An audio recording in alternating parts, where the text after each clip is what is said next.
Before we get started tonight, I want to share a little bit about myself. My name is Maureen Pritchard. I use she, her pronouns, and I'm the development director at the Colorado Immigrant Rights Coalition. I was part of Chinook's Giving Project cohort this past spring. And, the reason I joined the Giving Project is because over the past few years, I have been reflecting on my personal story as a white immigrant and as a descendant of European ancestors. I think a lot about the privileges I have crossing borders with a European passport, and navigating racist and cruel immigration systems with more ease than others, thanks to my identity.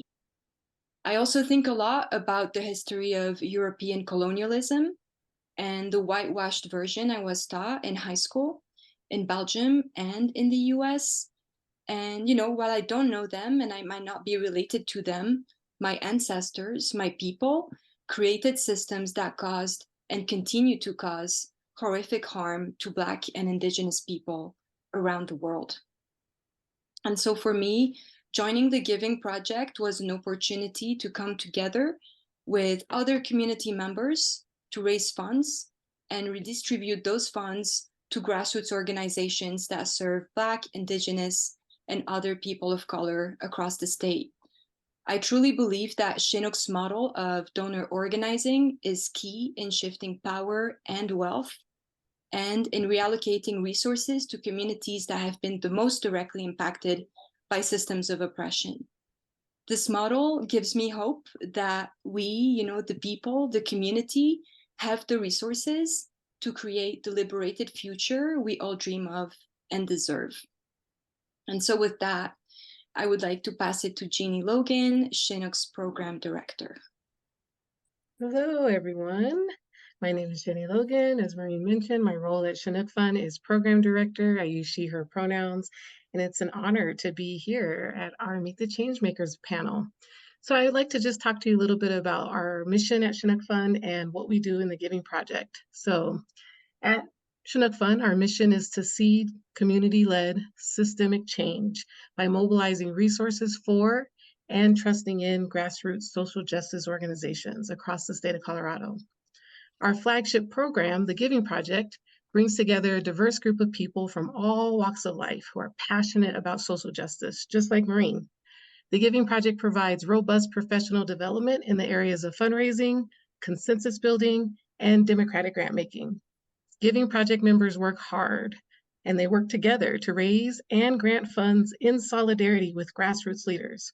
On today's panel, you will meet some of the grantees who receive funds from the hard work of a past Giving Project. We at Chinook Fund believe in trusting community. What you will see today in our powerful panel is an example of that trust, our trust in Giving Project members and our trust in community leaders. We host 2 Giving Projects a year. Our next one will begin in January 2024. If you are interested in this incredible professional development opportunity, we encourage you to go to our website and find out more details. I want to thank all of our current and past Giving Project members who are on today's call. Thank you so much. It is your hard work that make these opportunities possible. Yes, thank you so much, Jeannie. And speaking of Giving Project members, if you are a Giving Project member, either past or current, I would love for you to type your name in the chat and maybe the year that you participated in the Giving Project. Don't be shy. I've seen some of y'all already, and I know you're a Giving Project member. So drop your name in the chat and the year that you were a Giving Project member. Alrighty, we got Molly, current Giving Project member, Lexi, Hannah from 2020, Malia from 2022. Okay, we got tons of people. Yes, 2020, 2021, 2023, 22. That's so awesome. Thank you all so much for being here. It is so much work, but it's so rewarding. So yes, Pilar, she was also with me. In any case, thank you all so much for being here. And very briefly, I do want to share the purpose of tonight's event, which is first to learn directly from Chinook Fund grantees about their organizing strategies, victories, and challenges. Second is to get a sense of what grassroots system change work looks like in different contexts and to understand why that's important. And finally, and this is specifically for Chinook's Giving project members, is to think critically about their roles as grant makers and as donor organizers. So the format tonight, you've probably guessed it already. It's going to be a moderated panel followed by a Q&A. So as questions come up during the panel, please drop them in the Zoom chat. I think Jeannie will be collecting them and sharing them with me, but don't hesitate to drop your questions throughout the evening. And I will now read through a land acknowledgement. We acknowledge the land and history of this space we are fortunate to gather in today. The Posner Center, where Chinook Fund's office is located, sits on Cheyenne and Arapaho land, who are the original stewards of this land.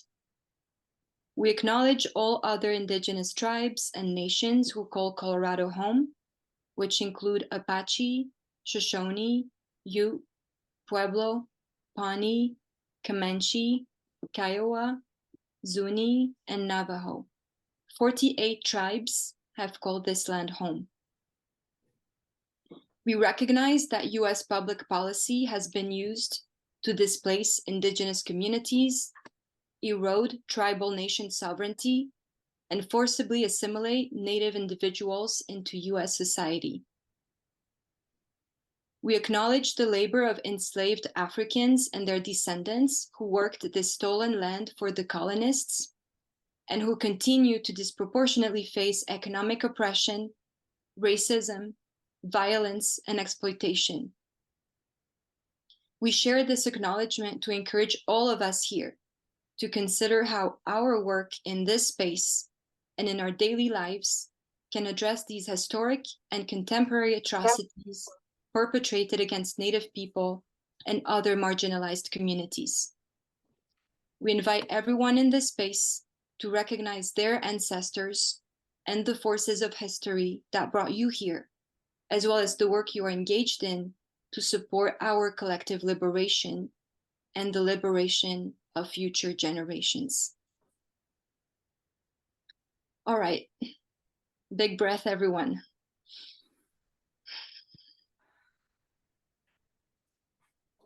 Okay, so this is not an easy transition from this land acknowledgement to trying to get everyone energized.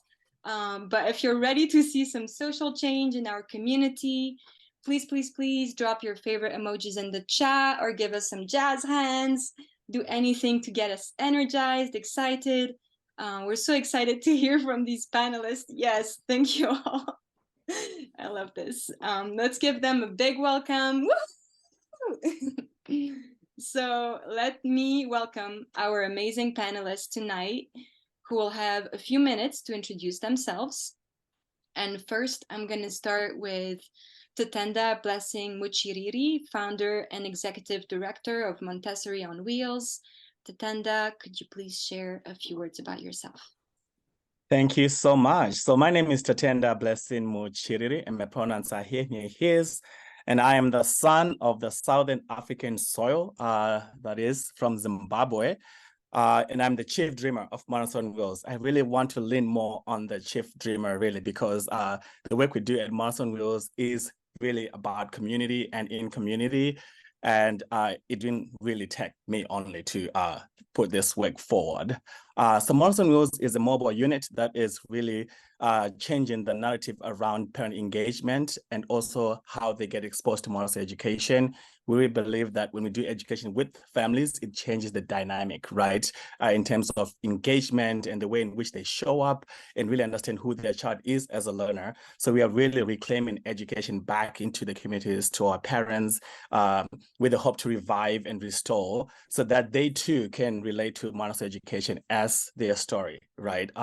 So we are really all about how can we do education in communities and really taking it away from schools so that it's not just exclusive to brick and mortar model. So we are all about really Montessori on the street. And I'm so excited here to share more about Montessori on Wheels. That's so awesome. Thank you so much, Tatenda. Next, we have Son Valdez, Director of Equity and Justice at Fuerza Latina. Hello. I just want to thank the Chinook for having us here today.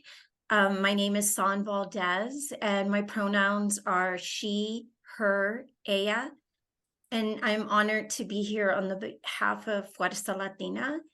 Fuerza Latina is an organization in Northern Colorado of immigrants and allies dedicated to educating, informing, organizing, and promoting change to facilitate and improve quality of life for immigrants in our community.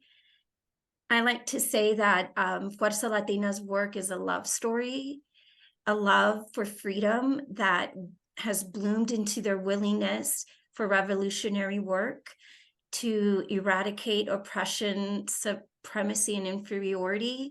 And it's a work of love and empowering and reminding our immigrant and Latinx community of who they are and the gifts that they have within them.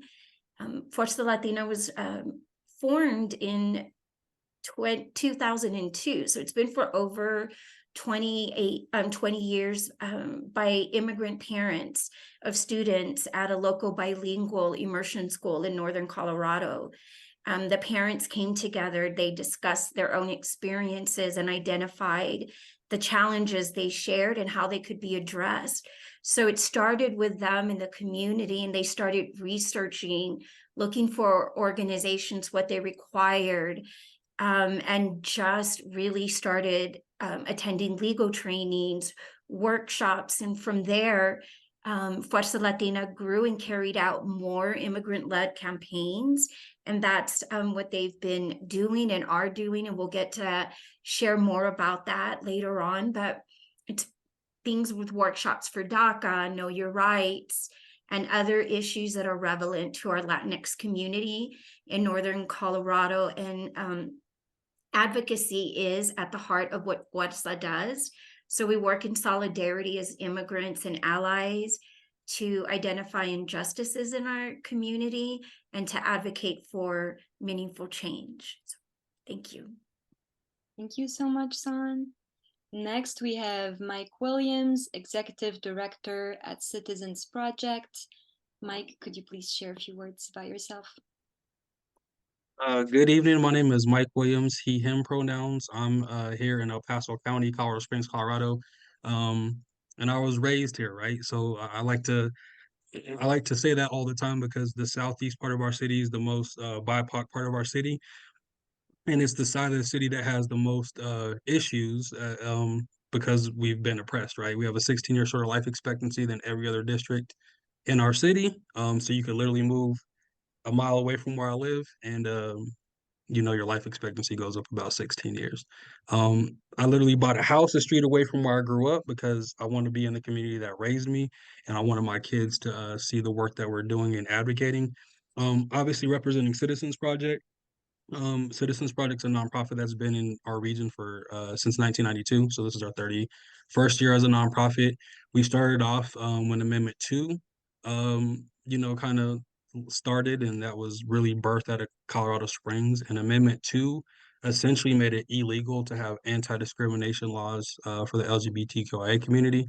So that was something that we led and fought against, obviously, as our work is advocating for marginalized communities, voter education, civic engagement, etc. We just want to make sure that people in the community have voices and power. Obviously, over the years, we built up a phenomenal coalition and are able to do a lot of different work. So we do a lot of things now. When people ask me, like, what do you guys do? I say a lot. And our goal is to make sure we're here for another 30 years and have more impact. And one of the ways we're doing that, I like to talk about this as much as I can when I'm in front of different groups, is we have a lawsuit with the city of Colorado Springs currently, right? We had a previous lawsuit with them. We have a federal case. They're violating the Voting Rights Act of 1965. So we have our pre-trial conference December 21st. And when we have more actual dates set, we would love for people to come rally and be there with us so they can see what's going on and how Colorado Springs has intentionally marginalized sections of our community. And we want to fight that. Yes. Tell us about the date so we can turn up all the people. And Chinook Fund, we expect you to send this on your newsletter. Yes. Last but not least, we have Dr. Plashawn McCune, founder and executive director of Higher Learning U. Go for it, Dr. McCune. Go for it. Thank you. So thank you for blessing me to be a part of this amazing group, and for Chinook honoring us to be able to share our voices. So pronouns she and her, and Higher Learning U was actually started, I guess you could say, when I worked in DPS. So I worked as part of DPS leadership and came back. I actually lived here, then left and went to lead in the Oakland public schools, and then came back and saw that we had actually gone backwards around our cultural responsiveness, our thinking around educating our children of color. And I was volunteering with the Black Male Initiative, and that was an interesting process. And then realized that nothing was happening for Black girls. And all the data said that actually Black girls were doing worse than Black boys, but no one was talking about it. It was a non-issue. And so I asked around other DPS administrators, and they said we were lucky that we had anything for Black boys. And that was supposed to be an answer that satisfied my question about Black girls. And so God told me to do something. I saw it, so I needed to do something about it. And so I gathered some people that I thought would care about Black girls. And I said, hey, I'm a Black girl. I'm an older one, but I am a Black girl. So what do we need? And so what I saw a lot happening in Colorado in general, but specifically in Denver, was that Black girls really didn't have role models. They didn't have people that they could look to and say, I want to be like her. And oftentimes, if they had teachers, they were Black men. And a lot of times those Black men were married to white women, which, I mean, nothing against biracial marriages, but when a Black girl sees a Black man, they want it to be valued and lifted up by them, and to see that they weren't worthy enough or respected enough or valued enough to be married to them, that spoke to them. And I'm saying this because I actually spoke to the Black girls about it. So this isn't me speaking for them. This is them speaking through me.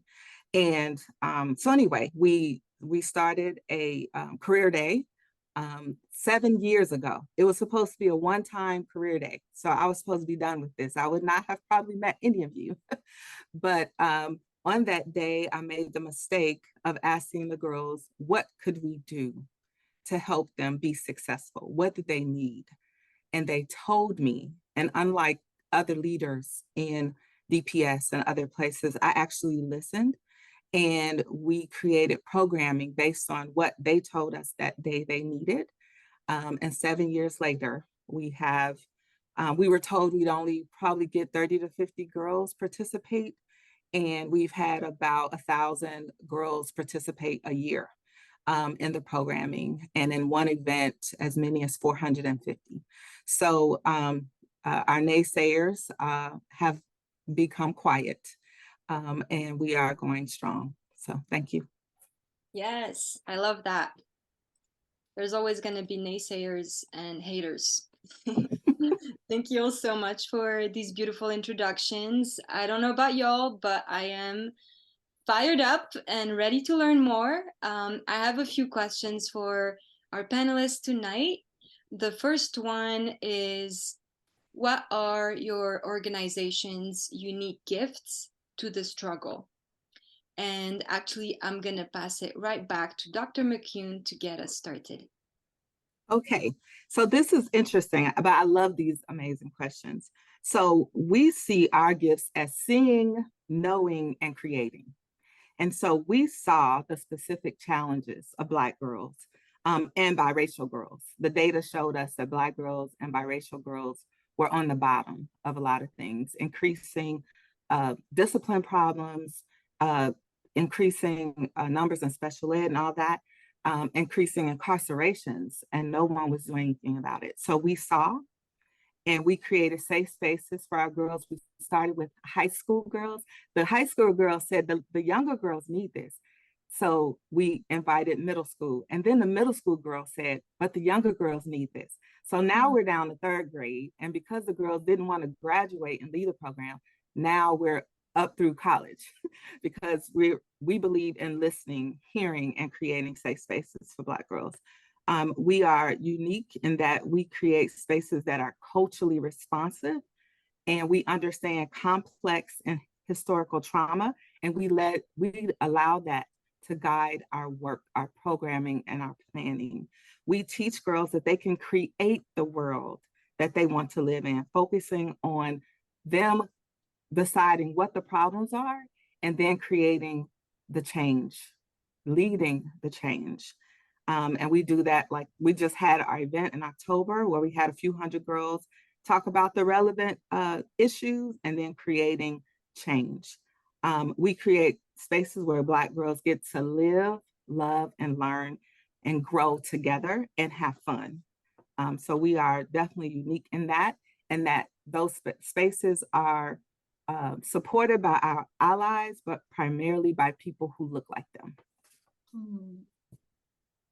And in Colorado, that definitely makes us unique. Yes. Thank you so much for sharing. Mike, what are your thoughts? What are your organization's unique gifts to the struggle? Yeah, I think a few things is we kind of take this approach of, is it something, when it comes to all the different work we do, is it something that we own? And I would encourage everybody to do this. Is it something that we can make meaningful change? Is it something that we amplify? Meaning there's community partners whose voices have been trampled on and we have a platform to be able to amplify that? Or is this something that we partner with the community to come up with a solution for, right? So historically, that's how we've ran and operated, and we want to make that we are a big focus of ours and our current staff now, which I call the dream team, because they just make me look a lot better. I get to talk to people, and we all do a lot of work, but I'm super grateful for the staff that we have. We can be we're gone a lot, right? I think like we're in the community a lot. After this today, there's a meeting with a group named MOI, and a lot of these gentlemen are formerly incarcerated or former bangers, et cetera.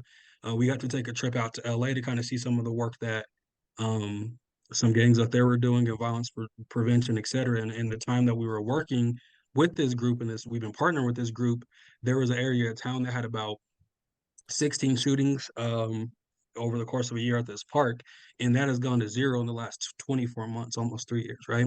So we were able to connect them with resources, connect them, amplify the message to the point where like now the mayor we have down here is willing to help, them get into a building, right? Like it's so again, that was an example of us amplifying. We own we own where it comes to like getting people to reach out to legislators, et cetera. We moderate candidate forums. We take positions on issues. Obviously, we can do that as a C3, so we were going to do that proudly, and just making sure that people know accessibility and know that they have a bunch of people behind them to make sure that whatever needs to get done gets done. So we always hope to do that. It is a lot, but we're always trying to reach out and expand that more in the Pikes Peak region. Nice. Yeah, I love what you said about amplifying those voices that we rarely hear. That is so crucial to the work. San, what about you?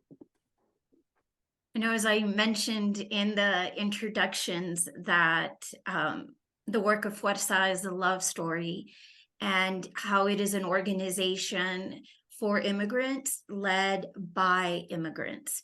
And so the parent group that I mentioned in the introduction of how they met, came together, this parent group then began inviting others to join them, researching what organizations required government issued identification for services. They organized legal trainings and workshops and educating one another on immigration policies and their effects at the local level.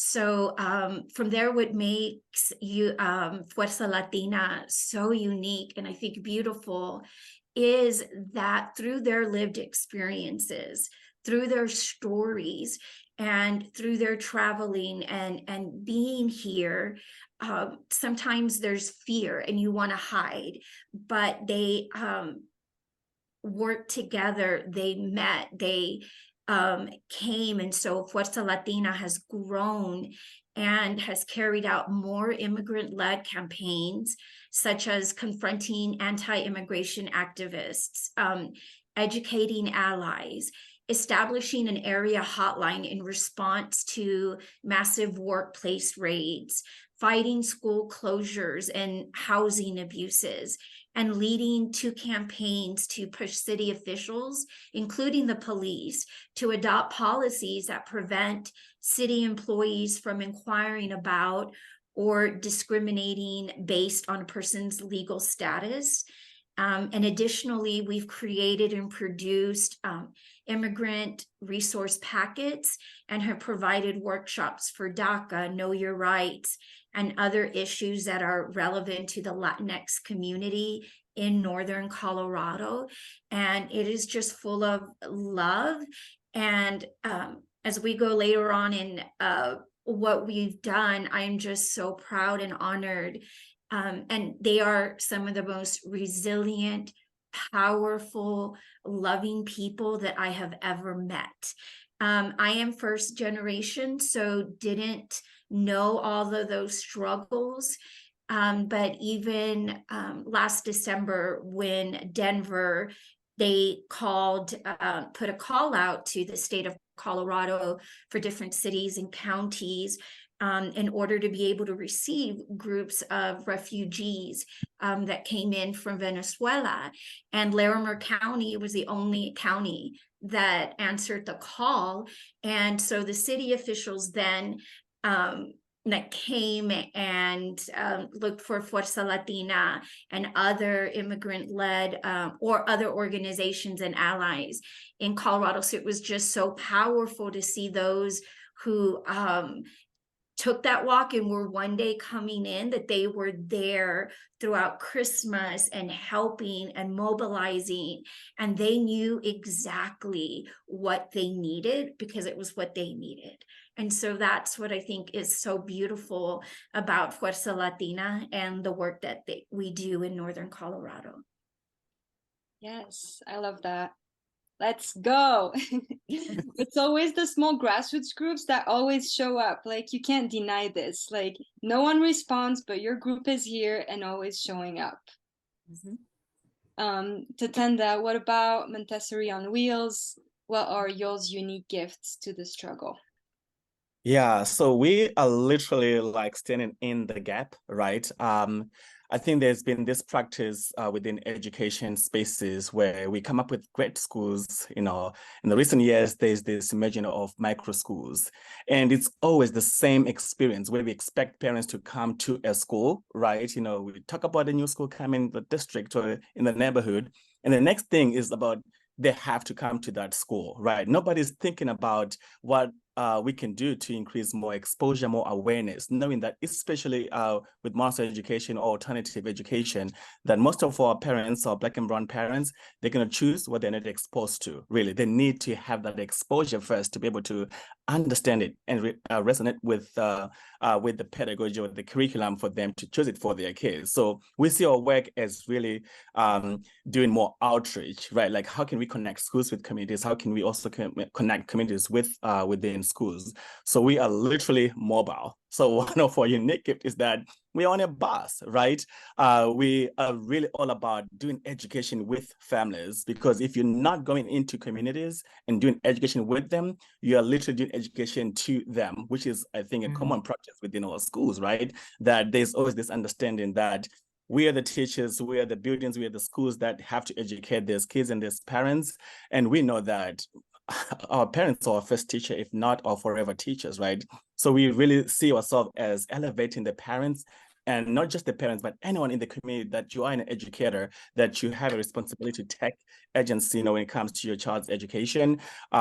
So we are literally mobile, which I think gives us more a unique aspect in being able to go and evangelize, education or marital education, and be able to really give that access when it comes to like being in places where they own power, where they really have more agency. So we really see ourselves in that way, that we are really starting young. We're catching them young when they're so much involved in their child's education, ECE, K to third grade. So yeah, we are literally bringing fun and marital in the streets, which I think where education starts, and we are all about that. Yes, I love that. What you said about education with the community instead of to the community. That seems really key in what you're doing. All right, my next question for our panelists is, how do you know that you're building power and creating change? And I'll pass it over to Mike if you would like to chime in and share your thoughts. Yeah, I think one of the biggest ways is the things that the community are communicating, or the concerns of communities are communicating, are getting solved, right? We're doing work with the community. And that's the biggest thing I try to explain to people, because they're like, Citizens Project's doing X, Y, and Z. And I'm like, the unique position that Citizens Project has is like, we're in the community. I'm in the community. I'm from the same area of the city that is the most oppressed. So I'm not speaking from hypothetical things. That I'm speaking from personal experience and experience that my community has. So when the community brings us something that needs to happen, we know we're building power, and we can coalesce a lot of people around that.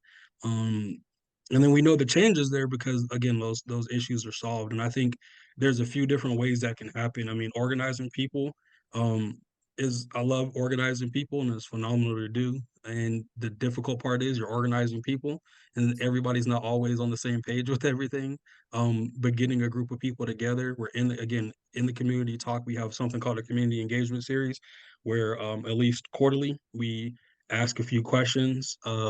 We're getting feedback directly from the community. We've done a low voter turnout survey. So instead of us saying, why is House District 17, which is the Southeast, the area that I was talking about, the third worst voting in the state, have a 16-year short life expectancy, et cetera, we can say, this is why we think.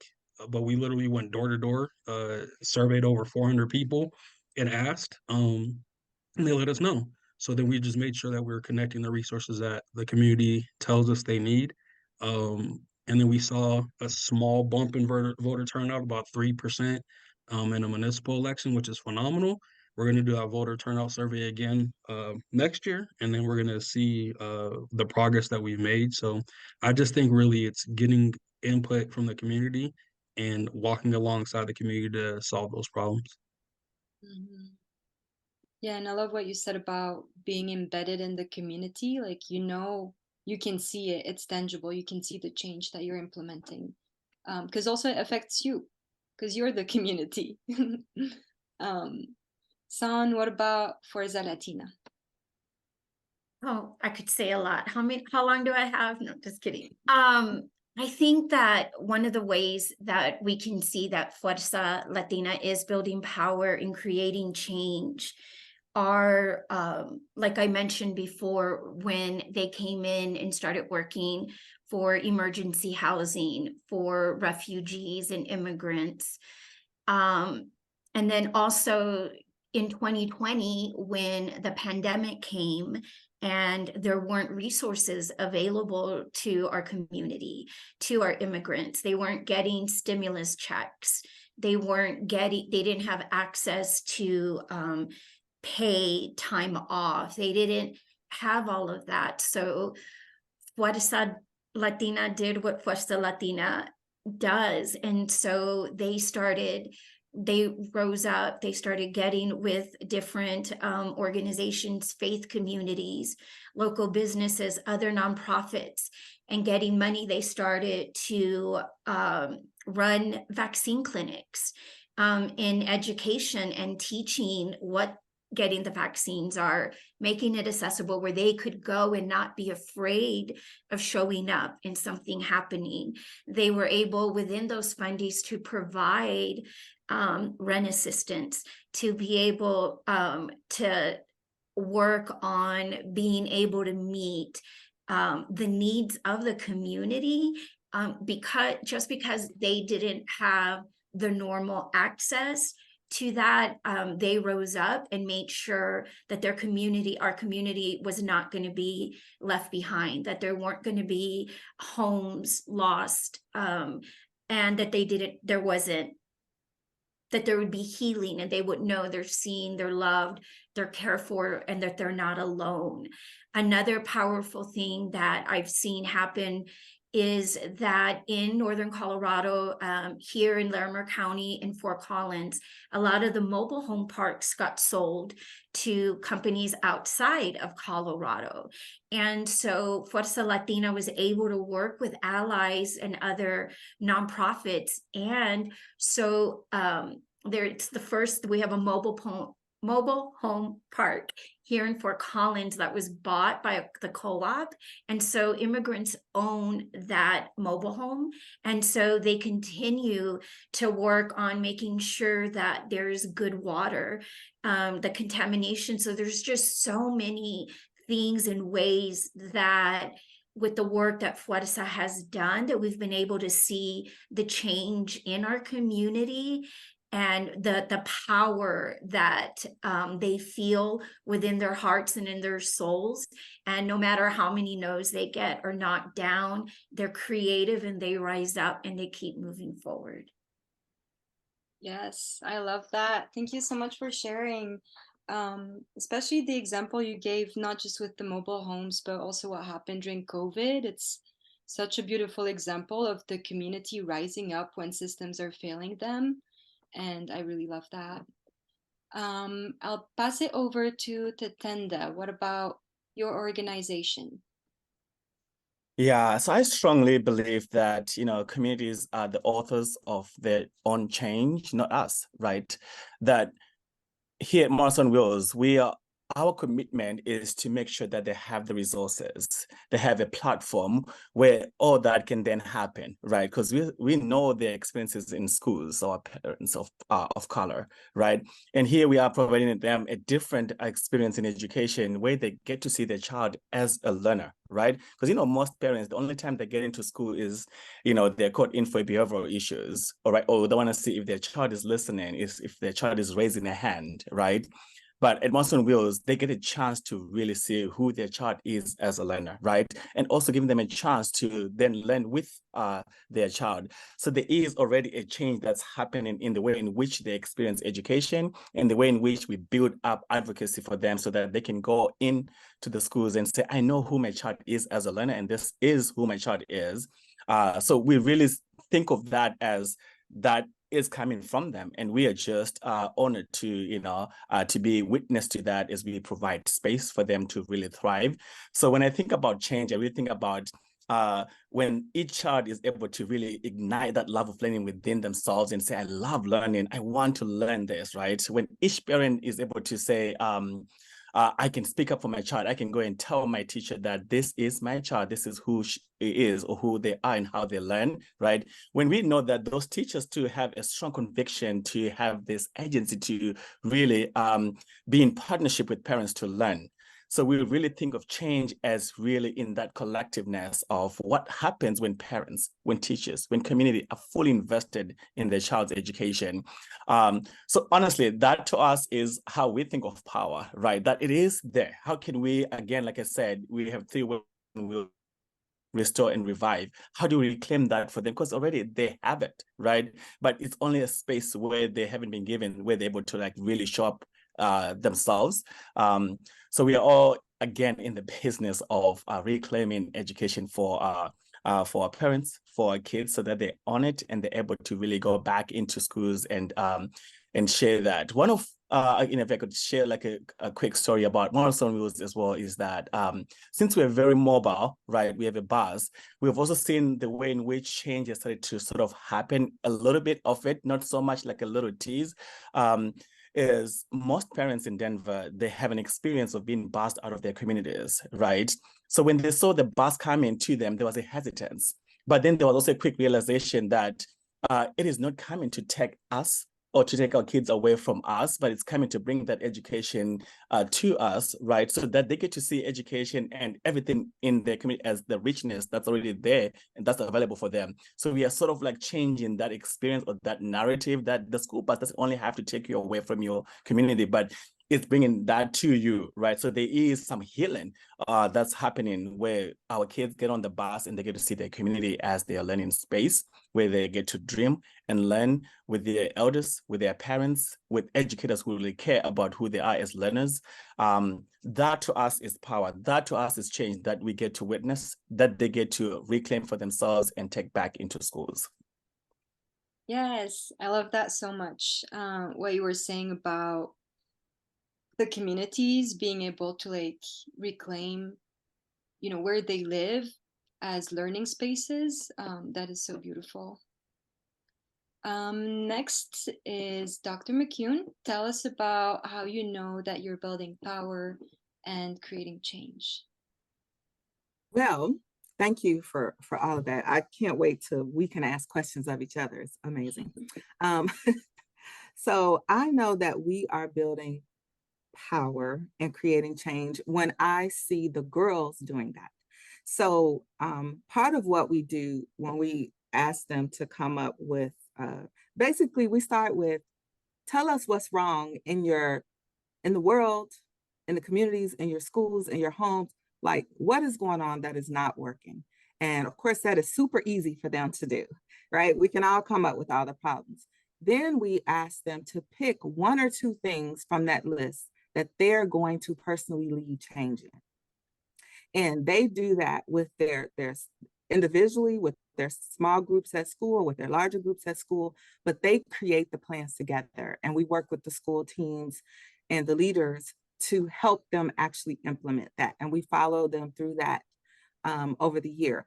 Some of the things that they've done that show us that they're creating change, they have started Black History Assemblies in their schools where they've never had them, and they've led them and run them and been Oprah Winfrey in their schools.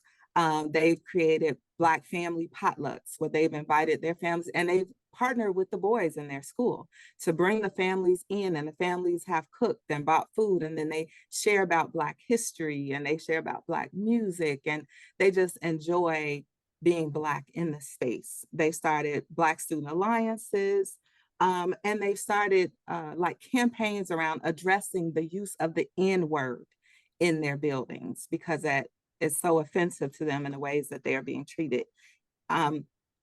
We find that we're building power and creating change when more adults want to be part of what we're doing because they see the power that's in it when we come together as a community and work to support our children. When schools and parents use us as resources. So we've been asked to come in at times to do restorative conversations between teachers and Black girls and administration and Black girls. And then parents, when other students are being racist towards their kids. We have young ladies that are being sexually assaulted by white children and called the N word on regular basis. When parents say they want their child to be part of this, even parents who are homeschooling their children, take the time off work or take the time away from their busy schedules and they bring them to us so that they make sure that they participate in what we're doing. And the parents say, whatever you are doing, wherever you're going, we will be there. And so that's how we know that we are building power and creating change because we are building community together. Hell yes. And wait, and when the girls say, we don't want to leave, we want to stay and we want to help lead this organization. And I say, come on. That is so awesome. I love what you mentioned also about the restorative justice piece. And that also ties in with the healing that Tenda was talking about. And it's like, that is also building power, is when you can heal. When you bring people together. Thank you. So I have one more question on my list for panelists, and then we're going to go into the Q&A, and I'm sure we're going to have, well, actually, I'm not sure, but hopefully we have some more time in case y'all have questions for each other. I would love to hear those too. For people in the audience, remember to drop your questions in the chat if you haven't yet. We would love to hear from y'all. And my question is, what are some of your successes and or learnings? And I'll go ahead and pass the mic to San. Thank you. I think one of the successes, or one of the that I would love to point out, because we could be here all day. I love listening to what every other organization is sharing too. I know that like Fuerza Latina has begun like with through 2020 is that they provide clinics that are based on what the community's needs are. So they've had in March, we've had a community fair in collaboration with other nonprofits in northern Colorado, as well as like our Poudre River Library District, and there was over 200 people within our community who attend.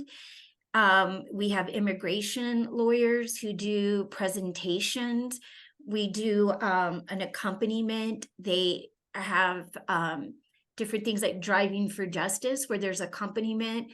So like, just if somebody has to go to immigration court in Frederick, like it doesn't matter that maybe the ally does not speak Spanish, but the person who's having to go in there knows that they're not alone and somebody's with them. And that actually can make a difference when there is an ally and someone accompanying them, and it's favorable. We've had where we've come together if someone is having to go and there's a chance of them being deported, that we're able to get letters from the liaisons from the school that Fuerza works with, and get letters of how the students, the parents, were able to give grants to help pay for an immigration lawyer and offering free advice in these clinics and learning.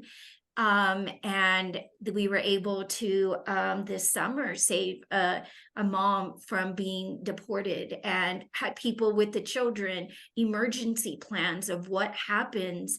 How do we support families when their main breadwinner of the household is deported, and we're able to provide phone cards so that they can communicate with their families who are in the detention centers. We've hosted Dia de los Niños events, where a huge party, because as people of color, right, like BIPOC, we love music and food, and it brings us all around. And so intergenerational events, as well as learning in the things that we're doing when conflict arises.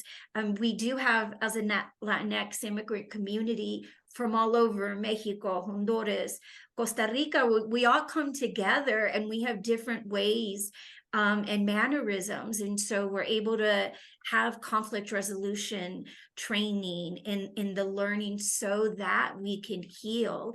We brought Aging Mastery, which is a program that Colorado offers, but it was the second Spanish-speaking Aging Mastery for those who are 50 and over, and learning about their health, meditation, finances, and through that, realizing and started hosting classes and things on intergenerational financial healing, the ways that our bodies and the things that we carry within us through generations, and learning about how to open up bank accounts, bringing different things in. So there was like a huge amount of things, screening documentaries, but a lot of the events that we have do have like 200 to 300 people in our community, and it is with it partnering with other organizations and not trying to just be alone,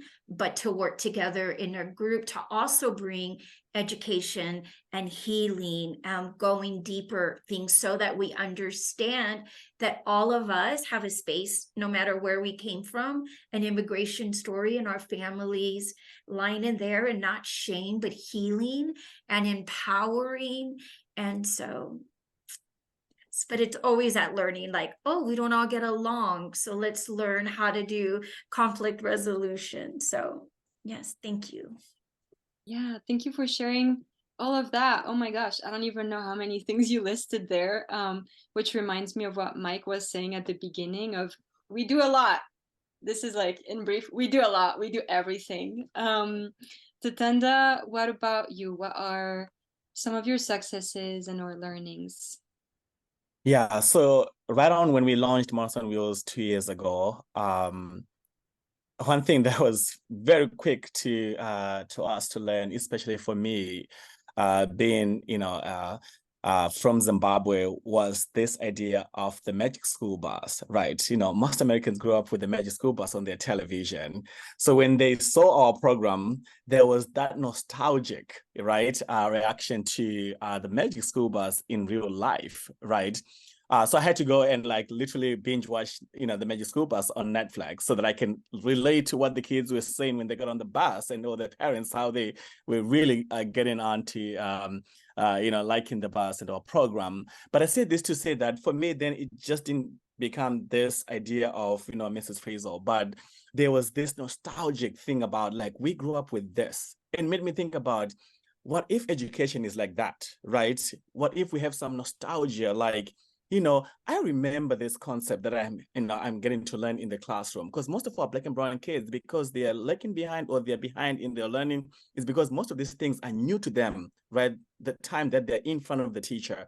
Yet it doesn't have to be like that, right? So we then see our program is really like introducing those literacy, early math concept to them, so that when they walk into the classroom, they also know that I've done this, with Mars on Wheels. So there is the element of nostalgia, so that they feel more empowered when they're in the class with other, friends of theirs, that they know this concept, that education is fun. I remember doing this in my community. I remember doing this in my church, doing this with my uncle, with my grandparents.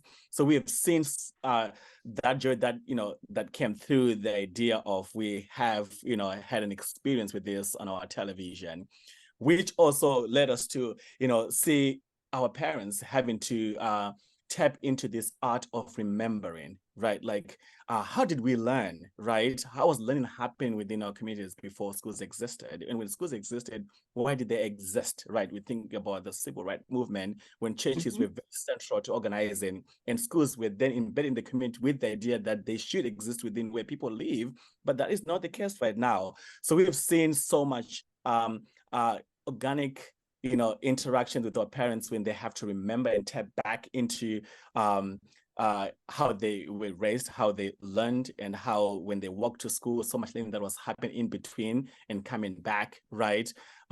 Which was something that was very important to me, because I remember when I went to Beijing in 2008, when I got introduced to Mars education, I was like, I grew up with this in Zimbabwe. On the other side of the world, it's called Mars education. It is a way of teaching kids. So it was for me that art of remembering that I grew up with this, that I did this with my brothers, right? And now somewhere else on the world, it is, a pedagogy. So we really try to make those connections with parents, so that they remember that education is not far removed from their communities, from their families, that they too are the teachers of their kids learning. So really the learning for us has honestly been this nostalgic element and the art of remembering, because we've really tried to lean on the power of storytelling, so that we don't really always talk about numbers, but we really talk about, what are we hearing? What are they saying? Yes, I love that. Thank you so much. I feel like I'm getting so many great sound bites from you all. This is really dope. I think what you were saying about, the art of remembering and the nostalgic element, and also just how you're including parents in kids' education is just amazing. It's not like your regular parent teachers conference. Like the parents are actively part of the kids' education. It's really super cool. And I don't have kids, so I wouldn't know, but it sounds really cool. It's really cool. It's really cool. Well, actually, Dr. McCune, you're next. What about your successes and learnings? So I was not going to say this, but I think it's important to say one of my primary learnings is that I am a Black woman who leads knowing that I am a bridge and not a gate. And that is super important for us and community to understand that. And that is a success and a learning. And so also when the community of adults come together, protecting and advocating for our children and their hearts, their minds, and their spirits has been a success. Because in this work, there are like literally hundreds of volunteers that come, take the time off work to be there, to spend the day within community and with our girls. A success connecting schools and families and industry and corporations, because we do a piece called Be First STEAM Futures, which is BIPOC and First Nation STEAM Futures, where we focus on incorporating the values and the interests and the natural talents of our children, and then helping them figure out how that aligns with careers, right?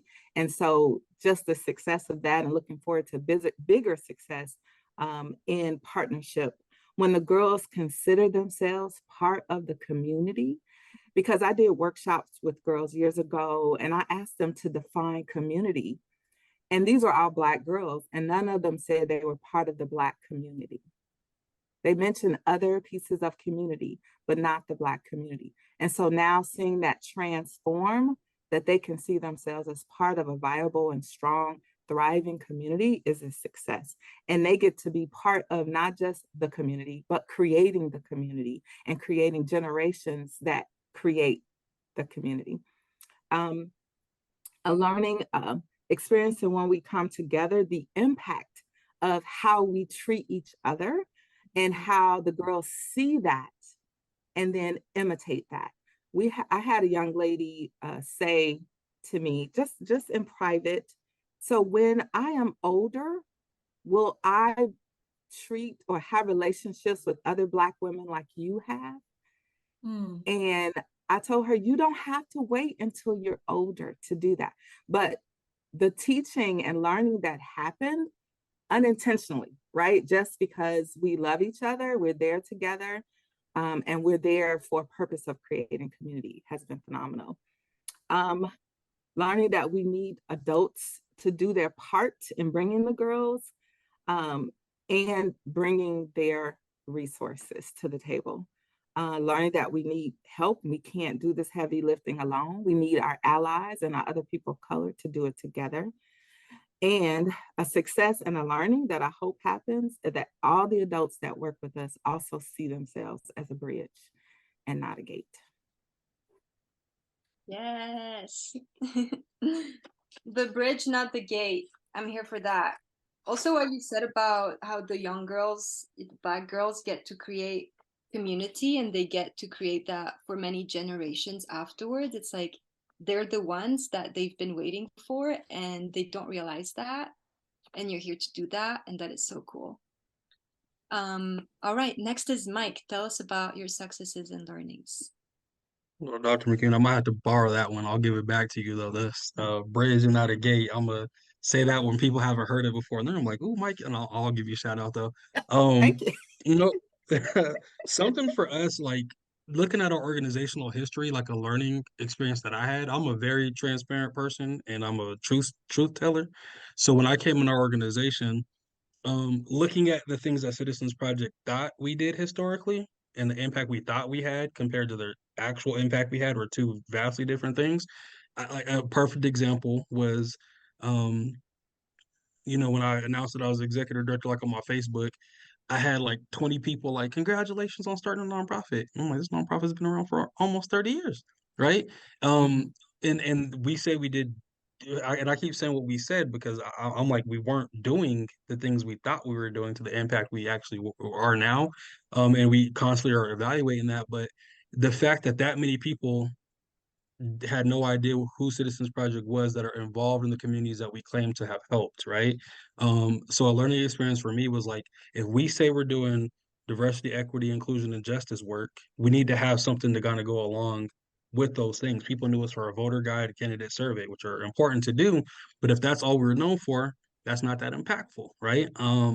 So saying that to say successes we've had is voting is very again, it's just one area. I'm gonna kind of go through a few, but voting is very important to me. I was like a poli-sci major. Um, I'm like I'm a restorative practitioner.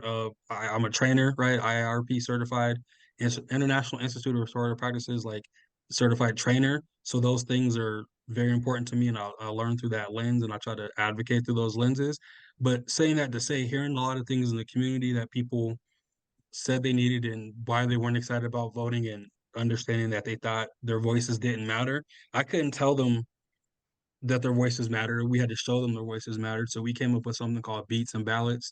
And my goal, I always shoot high. I was like, we're gonna have 3,000 people there, yada yada. My staff was like, we'll be lucky to have 300. And I was like, y'all are wrong. And they were wrong and I was wrong. We had about 1,500 people that came over the course of that day for our first one we did this year. And next year I said we're gonna have 5,000 people there. And they just stopped. They were like, you're right. And I was like, I know eventually we'll all get on board. So that was a success, right? That's an event that we did. And the goal of that was 30, really 35 and under, from all the communities that we serve.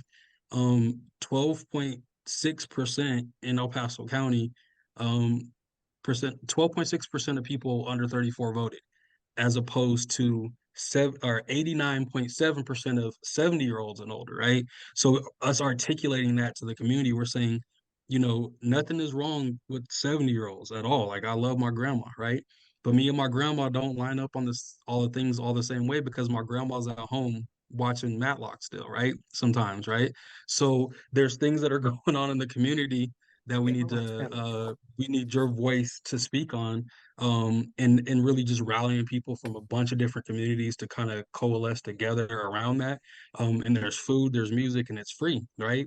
So we just had to like grind and fundraise our butts off to do that event, and I just am excited about how successful that's going to be next year. And then like another success is having those community engagement series, right? So being able to say, hey, we're going to do X, Y, and Z, and have 30, 40, 50, 60 people come like that is crazy to me, right? I think it's amazing where people reach out and they say, we're trying to do X, Y, and Z in Colorado Springs, El Paso County, Citizens Project, can y'all help us do that, right? And we filter a lot of that out, but the fact that we are again a trusted partner in the community where people know we can go here and we know people are going to show up and people are going to show up ready to work, ready to learn, etc., is a huge success we've had. So I hope that answers that. Hey, I like Matlock.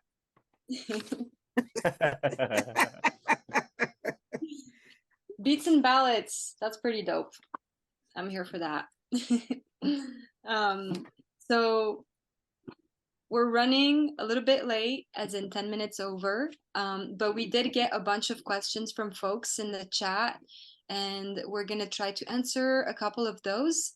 And, maybe hopefully we can follow up via email and answer some of y'all's questions. Otherwise, also feel free to reach out to our amazing panelists. I'm sure they would love to respond to your questions. So the first question, so actually speaking of restorative justice, and I don't know, Mike, if maybe you want to chime in on this one first, but Lexi asked, I'd be interested to hear if the other panelists intentionally connect restorative justice and power building in their work. And I'll be super brief because y'all just heard me talk, but yes is the answer.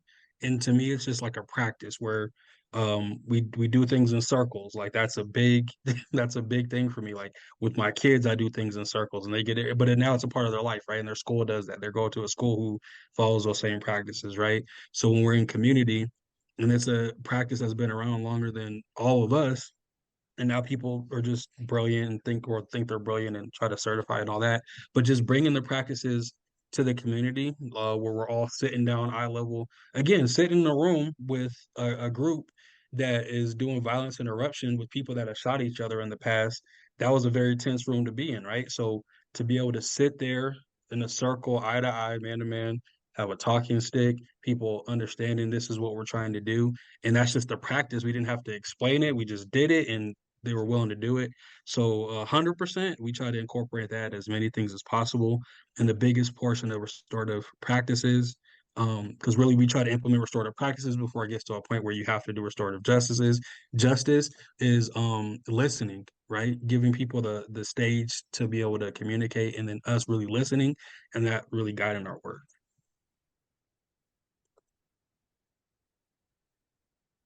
Anyone else would like to chime in?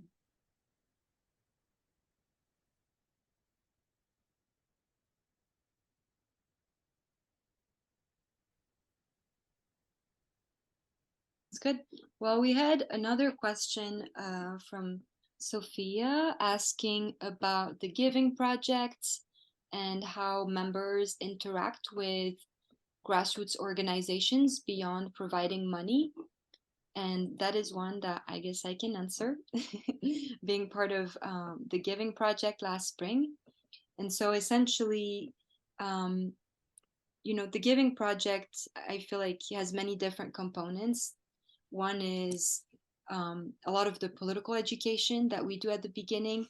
And I don't know who talked about the intergenerational financial healing. That was you, San. And so that's actually really interesting because part of what we do is talk about money and class. And I feel like those workshops were really insightful for me, and I'm sure so many other folks. But then the other piece was the grant making part, where we get to read grant applications from all of these amazing grassroots groups. And it's a whole freaking process because we have to come to a consensus on who moves on to the next stage. And then we do site visits with folks.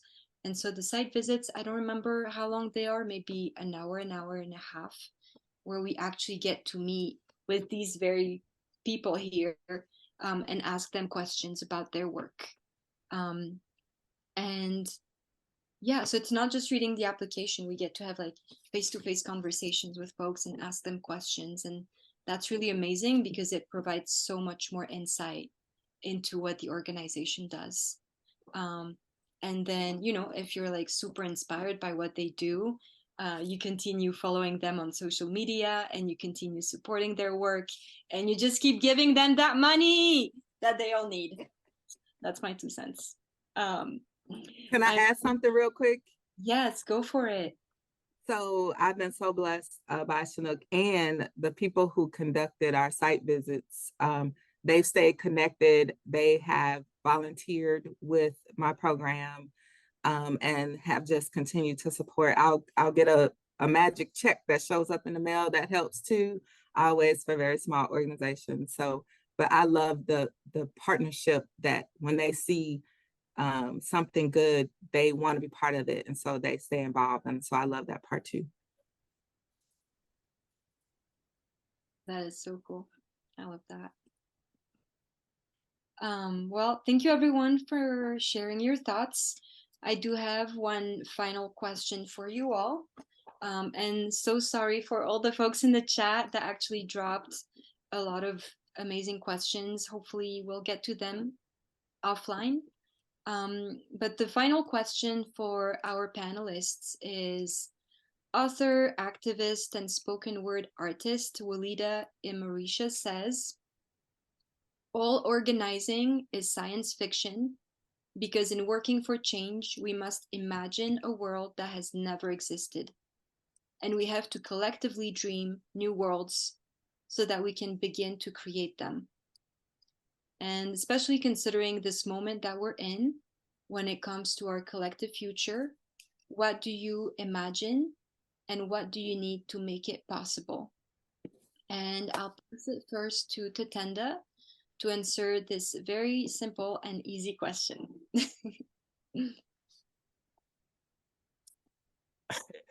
You know, I do dream of communities where children can really lean on imagination, right? We really think of it as liberation, that Black and brown kids, they should dream, right?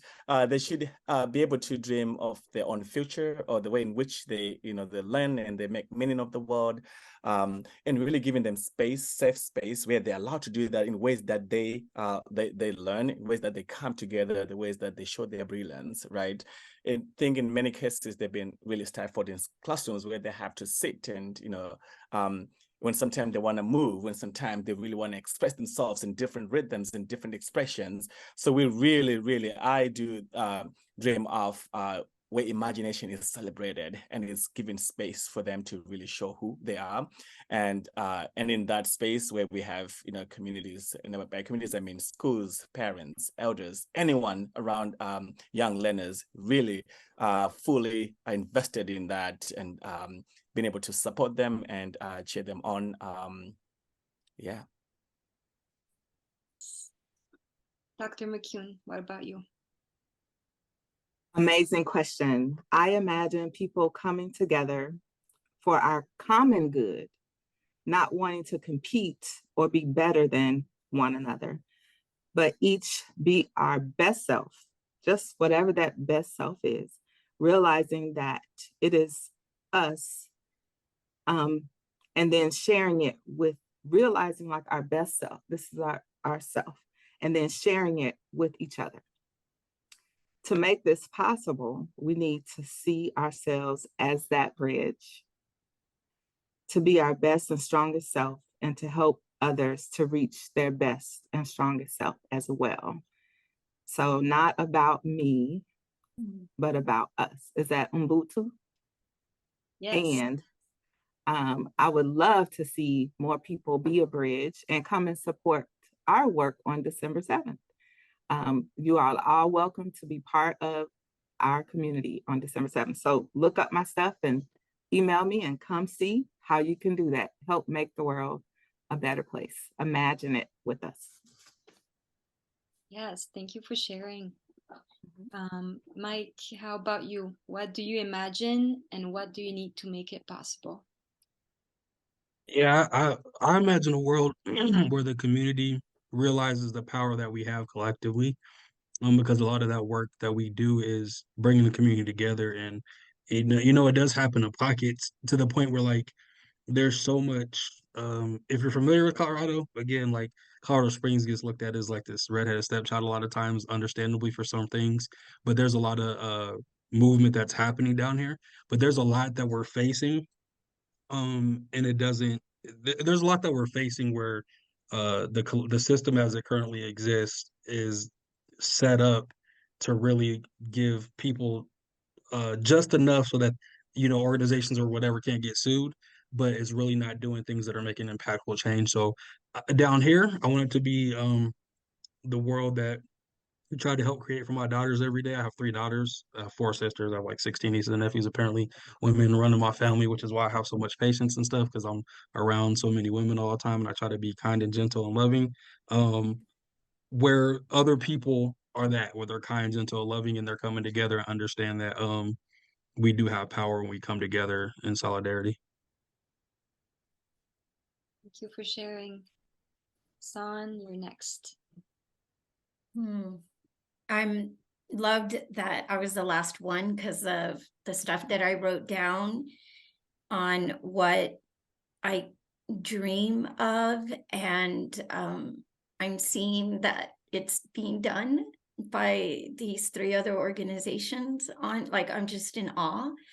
And what I love about the Chinook Fund is that Fuerza Latina wouldn't be normally the type of organization that would have this funding to do this work. And and so I'm able to dream and hearing our community and those that we serve and work alongside different organizations.